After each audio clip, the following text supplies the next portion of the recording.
¿Cuántas veces te has encontrado frente a más personas a leer y se te va la voz o lees una cosa por otra? ¿Lees y lees un libro y no entiendes lo que leíste? ¿Leíste una frase y entendiste mal el significado? 5 consejos útiles para aprender y mejorar nuestra lectura.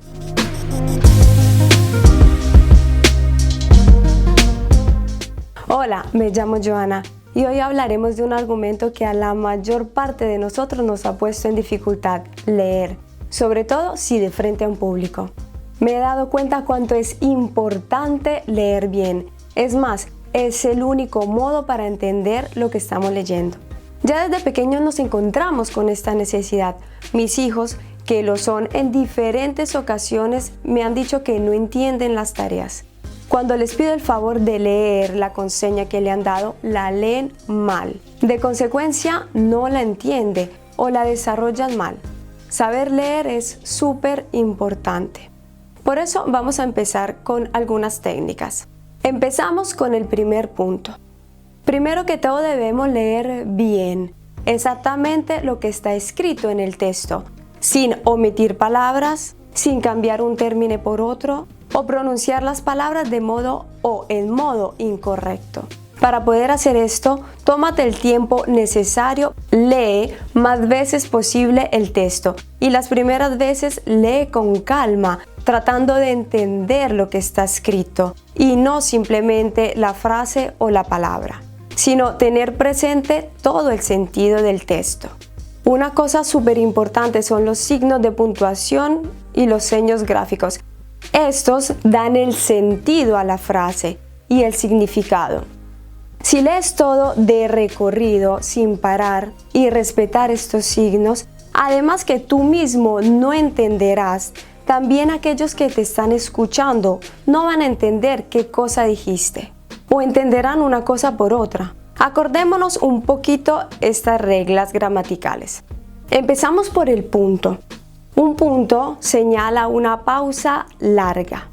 La coma señala generalmente una pausa corta al interno de una frase. Punto y coma es una pausa a mitad del punto y de la coma, o sea, superior a la coma pero inferior al punto. 2 puntos es como el punto y coma, solo que lo encontrarás ubicado antes de enumeraciones o citas textuales. Tenemos también el punto exclamativo, que indica una entonación enfática de la frase que estás leyendo. Tenemos también los signos interrogativos, que son caracterizados de una línea melódica con final ascendente. En español estos son fáciles de reconocer porque tienen el signo al inicio y al final de la frase.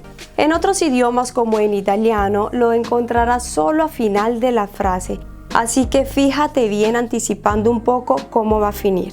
Además de esto tenemos las paréntesis, las cuales aíslan las palabras y se leen en tono más bajo o a diritura se omiten directamente. Practica tanto y respeta los signos de puntuación. Pasamos al segundo punto, individuar las ideas principales. Esto nos ayudará a entender mejor las palabras claves del texto y a acordarnos más fácilmente del argumento o de la cosa que estamos estudiando. Un buen lector va más allá de la singular palabra o frase. Tiene presente el entero escrito y su contexto. Cuando las ideas principales reciben la justa énfasis, la lectura adquiere mayor expresividad, dándole una super marcha. Para lograrlo debes ejercitarte en cada uno de estos puntos hasta que logres hacerlo. No leas palabras por palabras. Acuérdate del significado de la entera frase para poder también dar la entonación justa y correcta. Ahora pasamos a nuestro tercer punto, énfasis. Una vez que has leído, que sabes de qué cosa se habla el tratado, el escrito o el tema, sabes cuáles son las partes importantes, se debe transmitir a través de la voz o de la lectura, o sea, poner en resalto las palabras o los argumentos que quieres que aquel que escuche se acuerde. No es suficiente conocer las palabras o pronunciarlas en modo correcto, hay que hacer más. como recalcar la palabra o la expresión de tal modo que transmita las ideas que tú quieres. Tampoco es suficiente destacar las palabras así acaso. Hay que destacar las palabras en modo adecuado. Si el auditorio se acuerda fácilmente del mensaje o ideas que tú transmitiste, quiere decir que hiciste súper bien este aspecto. Algunas técnicas para dar énfasis son volumen, ritmo, introducción de pausas antes o después de una información o palabra, además de nuestras expresiones faciales. Para ir un poco más en profundidad de este argumento, pasamos a un cuarto punto. Si lees todo en el mismo modo, no se va a entender absolutamente nada. Además que el auditorio, la persona que te esté escuchando, a un cierto punto no te va a escuchar más. Puede ser que sea presente físicamente, pero ya no más con la mente. Estarán viajando, quién sabe a dónde, pero no estarán más contigo, no te estarán más siguiendo. Es comprensible.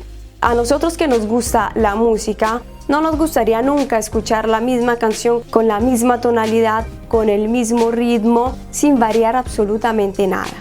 ¿Qué podemos variar en la lectura para que sea más interesante y el auditorio te escuche? 3 cosas: volumen, tono y ritmo. ¿Cómo hacerlo?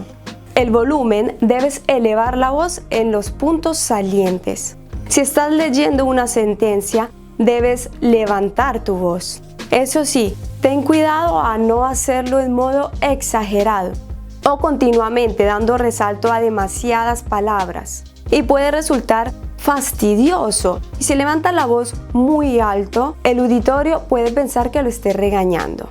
Baja la voz cuando quieres transmitir miedo o preocupación.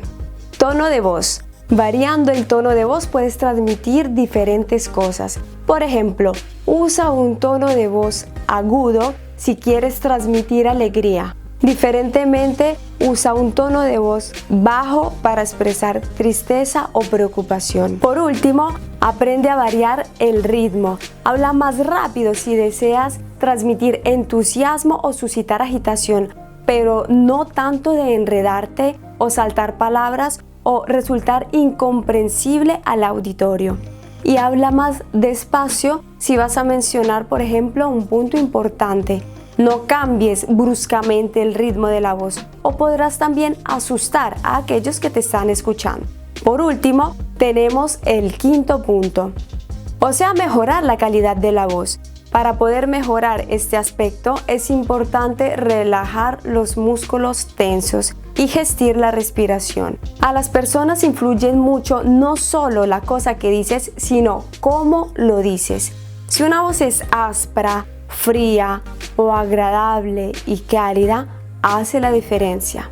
¿Serás de acuerdo conmigo que te gusta escuchar más una voz cálida que no una voz fría? Para mejorar este aspecto, no es suficiente mejorar y usar bien las técnicas vocales. A veces es implicada la personalidad de la persona.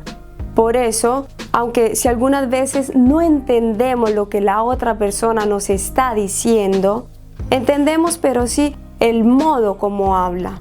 Si es crítico, si es arrogante o si es gentil y humilde. Algunas veces a causa de algunas enfermedades se puede tener una voz particular, rauca, pero con las justas técnicas se puede mejorar. A veces no en modo completo, pero algo es algo. Una de estas técnicas es controlar en modo adecuado la provista de aire. Los mejores resultados se obtienen con una buena combinación de la provista de aire y la respiración. Si lees sin haber tomado aire y controlando la respiración, vas a llegar al final de la frase sin voz y resultará débil y a pedazos. Cuando respires, no llenes solo la parte superior de los pulmones, llena también la inferior, o sea, el diafragma. Acuérdate de estar derecho, teniendo atrás las espaldas. No importa si estás sentado o de pie, importante que estés derecho. ¿Cómo hacer para saber si estás respirando bien? Haz una prueba. Pon tus manos a los lados de la parte inferior de tu caja torácica y respira. Si Si lo haces correctamente, notarás que el abdomen no entra ni las espaldas se levantan. La única cosa que sí vas a notar son tus costillas que se mueven un poquito hacia arriba y hacia afuera. No en modo exagerado, pero controla la respiración no dejando salir el aire rápido, sino en modo gradual. Y no cierres tu garganta para no dejarla salir. Tu voz se volvería ronca y estridente. Son los músculos intercostales y abdominales que hacen este trabajo y no tu garganta. Otra técnica es relajar los músculos tensos. Mejorará si aprenderás a relajarte mientras hablas. Relájate a nivel mental y corporal, porque la tensión de la mente genera tensión en los músculos. Baja tu tensión mental viendo en modo equilibrado las personas o la persona que tienes de frente, viéndola desde una perspectiva correcta. Después de todo, son seres humanos y personas tal y cual a ti. Concéntrate en eso y no en lo que representan o el ruelo que cubren o la persona que es. Relaja los músculos de la garganta en modo consciente para que aprendas un poco a la vez a usar esta técnica. La palabra clave es siempre la misma: ejercicio. Así que ejércitate, entrénate y sigue practicando. Qué gusto haber estado con ustedes. Sé que salió un poco largo este video, pero había tanto que decir y hay aún tanto que decir. Les dejo estas 5 técnicas mientras tanto. Cuídate siempre y nos vemos al próximo video.